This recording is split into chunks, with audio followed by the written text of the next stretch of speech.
Hello guys, I am Chandni. Welcome to my channel Creative Thinkable. So guys, आज मैं आपको part 1 में 10 most important questions of English for SSC, CGL, CHSL, MTS exams के लिए बताऊंगी, जो आपके आने वाले जो भी एसएससी के एग्जाम्स है उसके इंग्लिश के पेपर में पूछे जाते हैं इस टाइप के क्वेश्चंस। तो देखते हैं आज का question number first. Select the incorrectly spelled word. A pathetic, B prodigal, C sane, D laborious. तो इसका जो राइट आंसर होगा उसमें ऑप्शन डी लवोरियस की स्पेलिंग गलत है, तो option D is the right answer. Question number second. In the following question, out of the given 4 alternatives, select the one which is opposite in meaning of the given word. Release. A. Liberate. B. Close. C. Confine. D. Provide.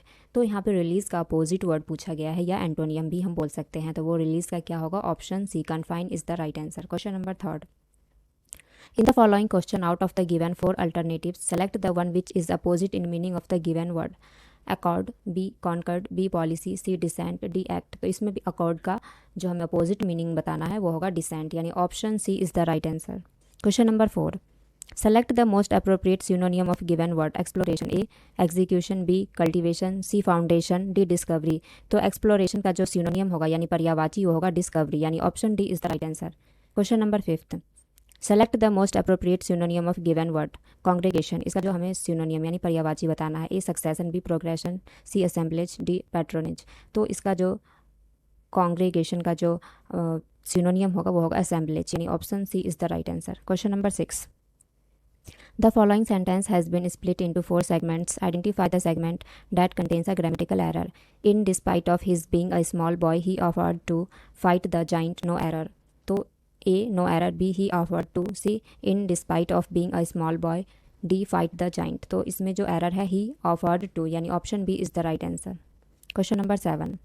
The following sentence has been split into 4 segments. Identify the segment that contains a grammatical error. He was delighted by the intelligence and brightness of the scholars who used to visit him. No error। तो of the scholars, B he was delighted by the intelligence and brightness, C who used to visit him, D no error।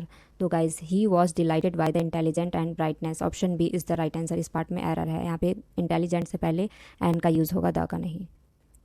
Question number 8। Filling in the blank with most appropriate word. This novel is written dash an Indian, A by, B as, C from, D into. तो this novel is written by an Indian, तो option A is the right answer. Question number 9. Fill in the blank with most appropriate word. You must refrain dash such an act. A to, B at, C with, D from. So you must refrain from such an act, यानी option D is the right answer. Question number 10th and last. In the following question, out of the 4 alternatives, select the alternative which best express the meaning of the idiom and phrase. Once and for all. Authoritatively, B finally, C angrily, D coldly। तो once and for all, तो इसका जो meaning होगा, ये एक मुहावरा है, उसका मीनिंग होगा फाइनली, यानी option B is the right answer. Guys I hope आपको ये सारे क्वेश्चंस अच्छे लगे होंगे, एंड आपके अभी जुलाई में स्टार्ट हो रहे हैं एसएससी सीजीएल के एग्जाम्स, उसमें इसी टाइप के क्वेश्चंस पूछे जाते हैं। तो guys thank you so much for watching my video. We will meet in my next video.